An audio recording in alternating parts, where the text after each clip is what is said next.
Hey, what's up guys, Claak here, out with another video, and today, I reached Gladiator, baby. Two-time back at the back, a multi-Gladiator back from 1999 to 2000. We are here, rest of Cdew nerfs are out, we're still rocking it, we're fucking going. Go check out my Twitch channel and throw me a Twitch Prime, goddammit. Oh yeah, and while you're at it, if you want to send some viewer submissions of your gameplay and want me to go over it, I would love that. Go do that, please do that. I need content, this is good content, please. So yeah guys, I'm gonna go ahead and show some 3v3 gameplay of we're like 2450 plus MMR bouncing back and forth, but in this game I'm running my RPS or RPD, Rogue, Shadow Priest, Druid, rest of Druid being me, and we're facing a Mes, Venruki, and Cdew, and they're not running the best comp, but they still make it work. Yeah, I just thought it'd be a cool game to show you. I'm not showing that I'm better than them. Clearly I am though, but I'm not showing that at all. I'm just, you know, I thought these were fun games. I really look up to these three people that stream. I think they keep the community alive. I think they're really good for the game. I'm happy they continue to play. All right, let's go ahead and hop into the game. Let's not waste any more time. Actually, we're gonna waste a little bit more time.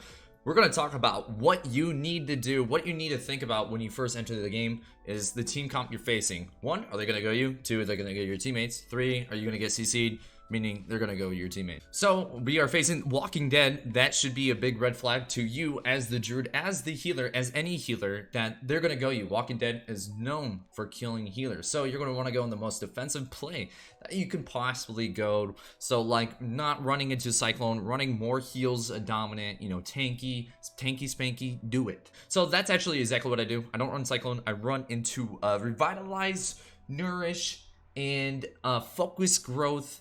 And that's pretty much it. And for my affinity, I'm running Guardian Affinity just to survive with that extra frenzy regeneration and damage reduction. Again, it's huge. So with that being said, since you're not running Cyclone, even if you were running Cyclone, you should probably spec out of that because you're going to get punished way too hard if you go in and try to get clones. Especially if you're going to be the kill target, they're just going to go you and swap you the moment you come in for a Cyclone, and they'll still have a grip for you. So it's a no bueno. It's max ranges, 100% max range. So let's go ahead and start the game.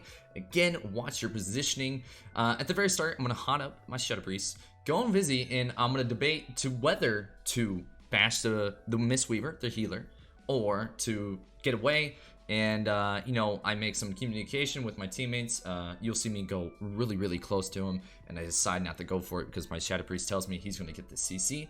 So, again, we're just waiting for things to happen. We're waiting for the sap, and then we're going to go in, and we're going to try to get a kill on potentially all three of them, actually. We're going to see who pops what, defensive, and we're going to react to it. And that's exactly what we're doing. So, as you can see, they're going my Priest right away. So I'm trying to hot him up, trying to get away. I get sapped, and my Priest does something pro right at this very moment. He grips the stun. Huge.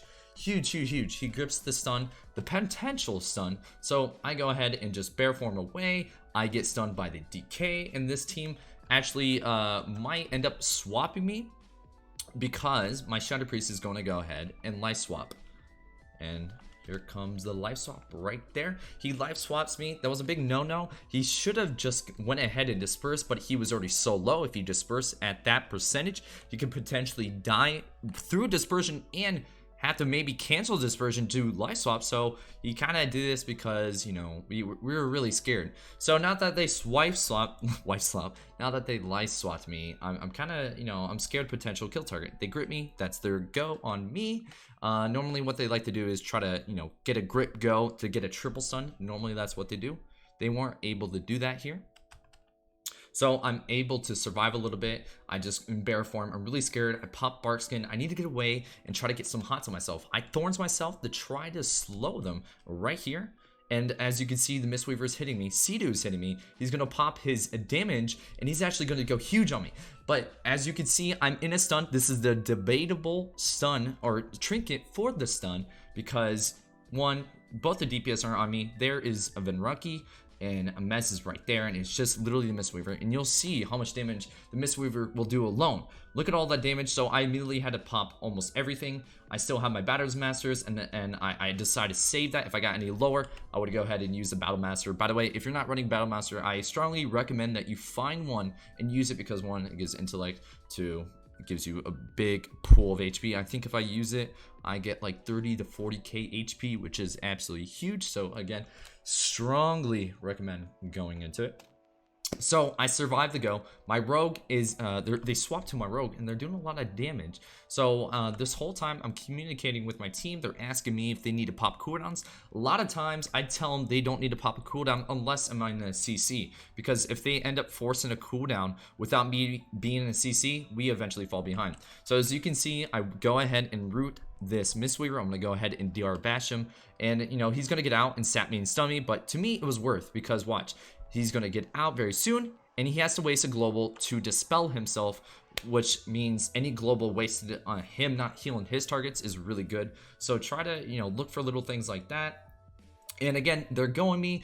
I try to get away just by simply just running and using thorns. Again, I try to save thorns for myself, but there's going to be a few times where I pop it on my teammates so that, you know, they swap off, because any double melee is going to swap off.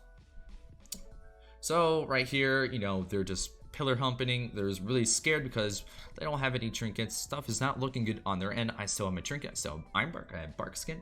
So we're really ahead of the cooldowns. Again, their comp is not as strong as our comp. Rogues are a little bit better. Shadow Priest utility is huge. So yeah, it like they're already gimped from the very get-go. But you'll see they'll get a couple chances of almost landing a kill, and it actually was a little bit hard for us just because they would, you know, the grip goes are pretty strong still. So as you see, this is our go. We get a bubble from the Mistweaver onto Venruki. So we're going right through it. We have Siphoning up. They're not killing Siphoning. Huge, absolutely huge misplay by their enemy team. As you can see, literally we had a full Siphoning. Very huge. It was a misplay by their part. We still have Vendetta on them. This is their go. Again, grip stun. Here it is. So either one, I trinket it, or two, I let my teammates trinket it and peel. So right here, I'm probably going to head and just sit it. My team does a great job at actually peeling for me. I still pop Bark Skin. I'm really kind of scared, so I go ahead and sprint away. They have no gap closers because no more grip. And my rogue almost dies, so I end up telling him to pop evasion at 1%. We could have lost right then and there, and it would have been my fault because I told my rogue not to pop anything.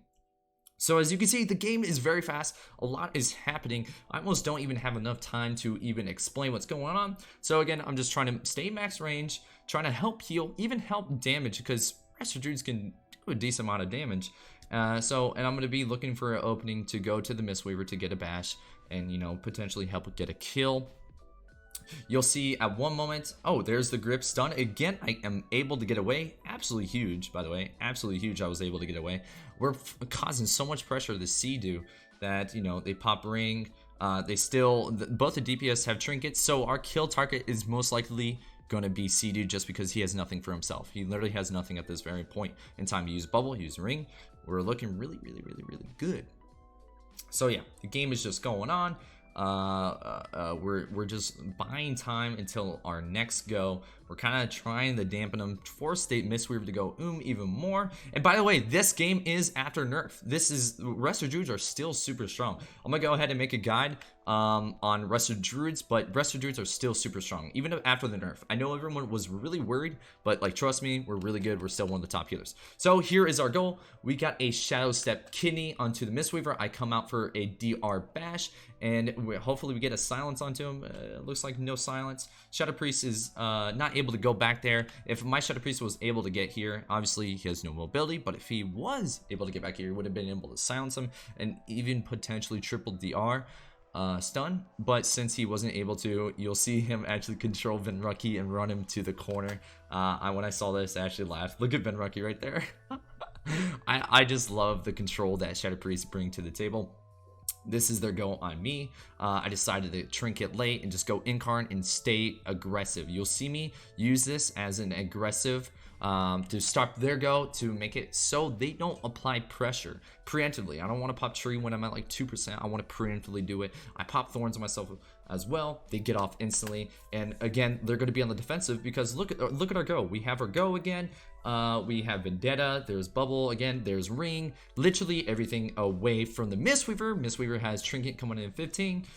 You literally see me even right here spamming some damage, doing 7k crits. Those are really big, juicy damage, actually. If you could do that as a Rusher dude and there's nothing going on, go ahead and spam some damage. It doesn't cost any mana. It's really strong. And as you can see, we're winning the mana game. Huge. So the Mistweaver is going to want to try to get a drink, but it's going to be very hard with the amount of pressure that we're putting out. As you can see, look at our damage meter down there. We're looking really good. And here is their go on my rogue. My rogue ends up popping evasion 1. Why? Because I'm in CC. I don't really have anything for him. Again, I kind of want them to get off my Shadow Priest and onto my rogue. And so by doing that, I get that by popping Thorns into my Shadow Priest. So again, whatever, you can run Thorns as a deterrence more than anything, especially if it's against a double melee. A lot of teams don't want to hit into that, especially if their healer is ooming. They're going to take a lot of damage, unhealable damage almost. So it can be quite strong. So when they go for a drink, our rogue's actually able to get a sap onto Cdew, and we're going hammy onto Venruki, and we're about to get a kill, a double stun. And boom, down goes Venruki. That felt so good. We had a lot of games actually against him. Again, they're not running a very good comp. We also faced Snuts and Smexen a lot. And that was pretty much actually the only two teams that we faced. It was really hard to beat them. They are really good players. They play really well. If you make a mistake, they will cap on it. Anyways, guys, I hope you enjoyed this video. I hope I gave some insight. If so, make sure to leave a like and sub and get out there and pwn some nubs. Take it easy, guys.